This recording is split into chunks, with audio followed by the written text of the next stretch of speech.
तो जैसा कि हम डिस्कस कर रहे थे, मान लो आपका जो लगन चार्ट है उसमें आपका कोई भी लगन बन रहा है, लेकिन आपका D9 चार्ट में कोई और ही लगन बन रहा है। तो इस हिसाब से जो दोनों ये चार्टों का कॉम्बिनेशन बनेगा अलग अलग लगन के हिसाब से, उसको आप किस तरीके से विचार कर सकते हो, कौन कौन से प्रभाव या परिणाम आप लोगों के सामने रहेंगे इस प्रकार की स्थिति में।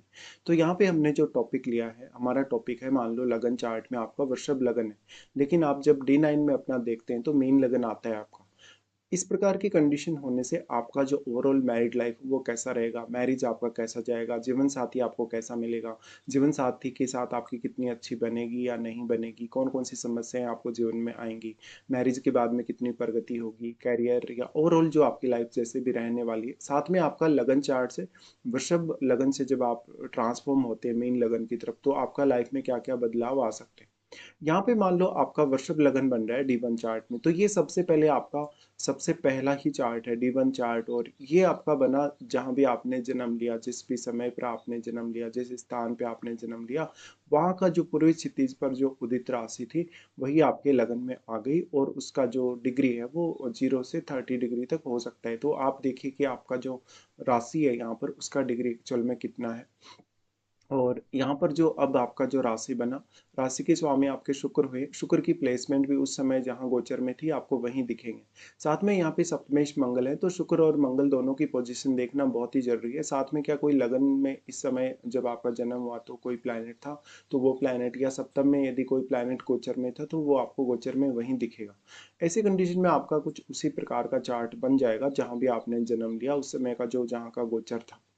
अब जो आपका मीन लगन वाला चार्ट बना, मीन लगन होने की वजह से बेसिकली आपका वृषभ से मीन की तरफ आप ट्रांसफॉर्म होते हैं मैरिज के बाद, या स्पेशली अपनी 30-35 की एज के समय।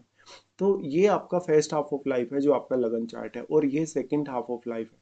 ऐसे केस में फर्स्ट हाफ ऑफ लाइफ में आप बहुत ही ज़्यादा सुदृढ़ नजर आ सकते हैं, स्थिर विचारों वाले, बहुत ही ज़्यादा मनमोहक या अच्छी पर्सनैलिटी वाले, बहुत ही धैर्यवान व्यक्ति, काफ़ी स्थिर व्यक्ति, बहुत ही स्टेबल इंसान, और भौतिक सुख सुविधाओं को प्रायोरिटी आप दे सकते हैं अपने फर्स्ट हाफ ऑफ लाइफ में। लेकिन कभी कभी ये रहता है कि फर्स्ट हाफ ऑफ लाइफ में आप अपनी उतनी ज़्यादा कलात्मकता को या तो निखार नहीं पाते, या तो अपना उतना अच्छा प्रदर्शन कभी कभी कर नहीं पाते, शुरुआत में थोड़ा स्ट्रगल भी आप करते हैं। बाकी डिपेंड करेगा कि आपकी जो प्लानिटरी पोजीशन है चार्ट में वो कैसी है। यहाँ पे जब हम देखेंगे वृषभ लगन के चार्ट को, तो ऐसा व्यक्ति काफ़ी ज़्यादा धैर्यवान, काफ़ी ज़्यादा दूसरों के लिए सपोर्टिव, और वो काफ़ी व्यवहारिक, काफ़ी फ्रेंडली नजर आएगा। लेकिन जब हम मीन लगन के चार्ट की बात करते हैं तो जातक थोड़ा ज़्यादा संवेदनशील हो सकता है, ज़्यादा ही दयालु हो सकता है बृहस्पति का लगन होने की वजह से, और आध्यात्मिक रूप से और उसके जो धार्मिक रूप से प्रगति है वो यहाँ संभावित है। ऐसा व्यक्ति फिर एक बहुत ही ज़्यादा साधु संत की तरह, एक बहुत ही अंतर्ज्ञानी व्यक्ति नजर आ सकता है। ऐसे केस में आप ये बोल सकते हैं कि जो फर्स्ट हाफ ऑफ लाइफ है वो कहीं ना कहीं यहाँ भौतिक सुख सुविधाओं पे ज़्यादा केंद्रित है, और जो सेकंड हाफ ऑफ लाइफ है वो भौतिक सुख सुविधाओं पे तो केंद्रित है ही, लेकिन वहाँ पर साथ में आपका आध्यात्मिक सुख भी है, वहाँ पर आपका धार्मिक रूप से प्रगति, आध्यात्मिक रूप से प्रगति भी है। तो जीवन को एक अच्छे से आपको बैलेंस करने में यहाँ मदद मिल जाएगी दोनों इस प्रकार के लगन होने की वजह से। लेकिन लगन सप्तम में बैठे हुए प्लैनेट्स की भूमिका बहुत ही महत्वपूर्ण है। साथ में लग्नेश और सप्तमेश आपके चार्ट में कैसी स्थिति में भी हैं वो भी आप अवश्य ही विचार करें। देखिए, मीन लगन जो होगा वो ज़्यादा आपको सटीकता देगा, ज़्यादा कहीं ना कहीं अच्छी अंडरस्टैंडिंग देगा दूसरों के साथ। आप मीन लगन होने की वजह से दूसरों को ज़्यादा सपोर्ट कर पाएंगे, दूसरों को कोई भी एडवाइस देंगे तो वो उनके लिए अच्छे से वर्क भी करेगी। साथ में भौतिक सुख साधन के अकॉर्डिंग भी मीन लगन आपको पर्याप्त सपोर्ट करेगा। लेकिन मीन लगन में अगर आप हैं तो इस हिसाब से आप दूसरों को ज़्यादा सपोर्ट करना चाहेंगे, दान दक्षिणा वगैरह करना चाहेंगे, पूजा पाठ या इस प्रकार के जो भी आध्यात्मिक धार्मिक कार्य हैं उनमें रुचि बढ़ती जाएगी आपकी। ऐसे केस में एक बहुत ही ज़्यादा बैलेंस ये दोनों ही चार्ट आपके जीवन में क्रिएट कर सकते हैं। लेकिन यहाँ प्लानिटरी पोजीशन पर बहुत कुछ डिपेंड करेगा। अब मान लो आपका मीन लगन का चार्ट बन गया है और इधर आपका वृषभ लगन वाला चार्ट है। वृषभ लगन वाला चार्ट एक्चुअल में आपके वास्तविक स्वभाव को दिखाएगा, आपके शरीर को, आपके जीवन की जो मूल सच्चाई है, या आपके ओवरऑल जो कैरियर की जो मूल सच्चाई है, रिलेशनशिप की जो मूल सच्चाई है। लेकिन मीन लगन का चार्ट आपको आपके सामाजिक व्यवहार के हिसाब से, आपके लोगों के साथ आपका जो भी व्यवहार है, जो भी आपका कनेक्शन है, उनके द्वारा आपका पुकारा जाने वाला नाम, आपकी छवि, ये सबको वो तय करता है। ऐसी कंडीशन में आप अगर देखेंगे आपसी तालमेल को कि आपका कितना अच्छा तालमेल रहेगा, तो वृषभ लगन हालांकि स्थिरता देगा, लेकिन मीन लगन होने की वजह से जीवन साथी के साथ अच्छा लगाव, अच्छा अंडरस्टैंडिंग, और ज़्यादा मैच्योरिटी के साथ आप सामने आ सकते हैं, जहाँ पर थोड़ी भावुकता भी रह सकती है। और गुरु क्योंकि स्वामी है मीन लगन के गुरु स्वामी होने की वजह से यहाँ पर अंडरस्टैंडिंग और विचारों में थोड़ा अंतर जरूर आ सकता है। आपसी समझ और लेकिन जो आपका रिश्ता है वो कोमलता से कहीं ना कहीं मजबूत हो सकता है, एक दूसरे के साथ अंडरस्टैंडिंग से प्रॉपर सेट हो सकता है आपका रिश्ता। जीवन साथी दिखने में बहुत ही ज्यादा आध्यात्मिक, बहुत ही ज्यादा परिपूर्ण, एक बहुत ही मेच्योर इंसान और काफी आकर्षक लग सकता है। बहुत ही दयालु, शांत स्वभाव का पर्सन, काफी ज्यादा रचनात्मक या कलात्मक रूप से रुचि दिखाने वाला व्यक्ति ऐसा हो सकता है।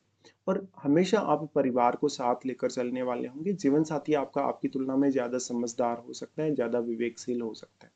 विवाह के बाद में हो सकता है मानसिक तौर पे कुछ बदलाव आ जाएं, जैसे कि यहाँ वृषभ लगन का चार्ट है तो यहाँ लग्नेश शुक्र है, लेकिन मेन लगन वाले चार्ट में यहाँ लग्नेश बृहस्पति हैं, तो यहाँ थोड़ी ज्यादा परिपक्वता आप में दिखेगी और आपके जीवन साथी में भी। लेकिन करियर के दृष्टिकोण से कहीं ना कहीं आप ज्यादा दृढ़ निश्चयी होंगे, आप ज्यादा जिम्मेदार होंगे, थोड़े ज्यादा गंभीर स्वभाव के हो जाएंगे। साथ ही साथ आप काफी मेहनती होंगे, अपने काम को बहुत ईमानदारी से करेंगे और अपने दम पर पहचान बनाने की क्षमता रखेंगे। इसमें जीवन साथी का भी काफी बड़ा रोल होगा। लेकिन तो जीवन साथी बहुत ही ज्यादा इंटेलिजेंट, बहुत ही ज्यादा समझदार आपके जीवन में हो सकता है। साथ में आप अपने करियर में कुछ अलग करना चाहते हैं तो आप अपनी खुद की एबिलिटी पे ज्यादा से ज्यादा ध्यान दे सकते हैं। यहाँ पे फिर करियर में आने वाली जो दिक्कतें हैं उनमें यह है कि आप अगर बहुत ज़्यादा जिद करते हैं किसी काम के लिए, या हो सकता है जीवन साथी की सलाह आप नहीं मान रहे हैं, या जीवन साथी आपकी सलाह नहीं मान रहा है, तो कुछ रुकावटें आ सकती है करियर में और आर्थिक स्थिति में। धन के मामलों में आप दिखावे से हमेशा दूर रहेंगे, जो भी आपका अर्निंग होगा उससे समझदारी से आप निवेश भी करेंगे। तो यहाँ भी वो एक निवेश की जो संभावना है वृषभ लगन का चार्ट होने से बनती है, लेकिन मीन लगन का चार्ट होने से आप ज़्यादा अच्छे से अपनी लाइफ को बैलेंस में ला सकते हैं। खान पान या रहन सहन के हिसाब से देखा जाएगा तो आपका कोई भी योगाभ्यास जैसी क्रिया हो या कोई भी फिजिकल एक्सरसाइज वगैरह हो आप रेगुलर करना पसंद करेंगे। साथ में आप निश्चित तौर पे एक संतुलित खान पान को रखना चाहेंगे अपने जीवन में और काफी सात्विक तरीके से जीवन जिएंगे।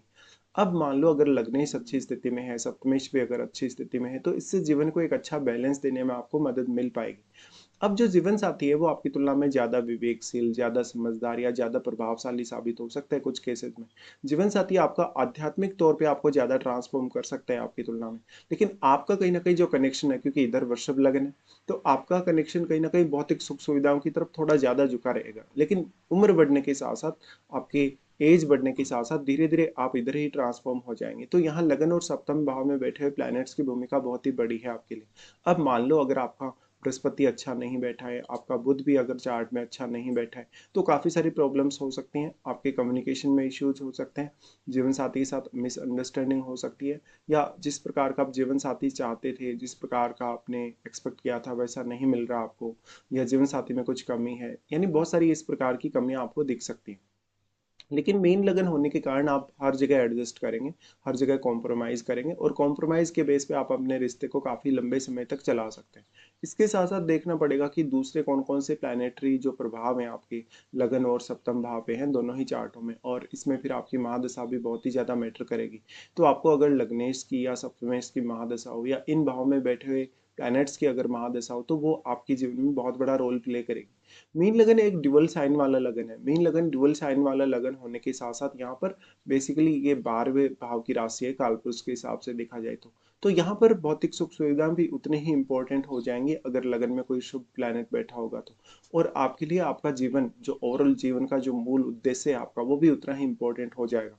लेकिन मेन लगन होने के कारण आप ज्यादा स्टेबल पाएंगे अपने आप को। और आप जब रिटायरमेंट ले लेंगे, रिटायरमेंट के बाद बेसिकली आप आध्यात्म की तरफ थोड़ा ज्यादा झुक सकते हैं। यहाँ पे अब अगर लग्नेश अच्छा प्लेस नहीं है या लगन में कोई क्रूर प्लैनेट बैठा है, तो स्वास्थ्य को लेकर थोड़ी बहुत दिक्कतें हो सकती हैं। तो मेनली आपको सबसे ज्यादा जो फोकस करना होगा उम्र बढ़ने के साथ साथ, वो आपके खान पान और आपके रहन सहन पर ही सबसे ज्यादा फोकस आपको रखना चाहिए।